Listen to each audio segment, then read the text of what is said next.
L'Assemblée parlementaire du Conseil de l'Europe a discuté aujourd'hui la situation humanitaire en Syrie. Quelles conclusions peut-on tirer de votre débat d'aujourd'hui?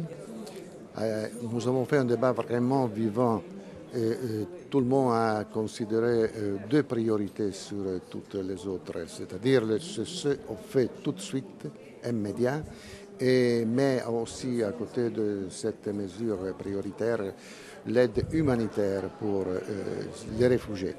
Notre rapport, le rapport de la Commission Migration et Réfugiés, a un but sur tous les autres, c'est-à-dire de vérifier les conditions humanitaires de presque 2 500 000 personnes qui sont aujourd'hui engagées dans cette tragédie.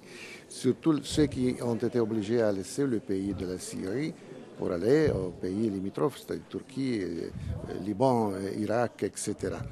Nous avons l'idée que le Conseil d'Europe doit lever sa voix contre l'ONU, contre les organisations internationales, l'Union européenne et ses États membres, pour solliciter des interventions concrètes sur le plan politique d'abord, mais surtout aussi sur le plan pratique.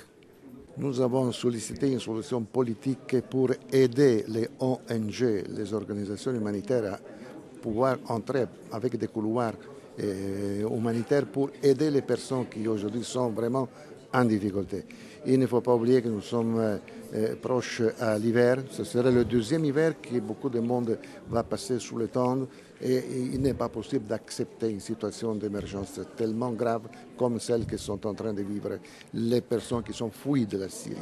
Nous avons visité les chambres en Turquie comme commission de migration. Ça fait une année quand la situation n'était pas encore tellement grave, bien, mais c'est terrible de vérifier qu'il y a 75% de femmes et de petits-enfants et de vieux qui sont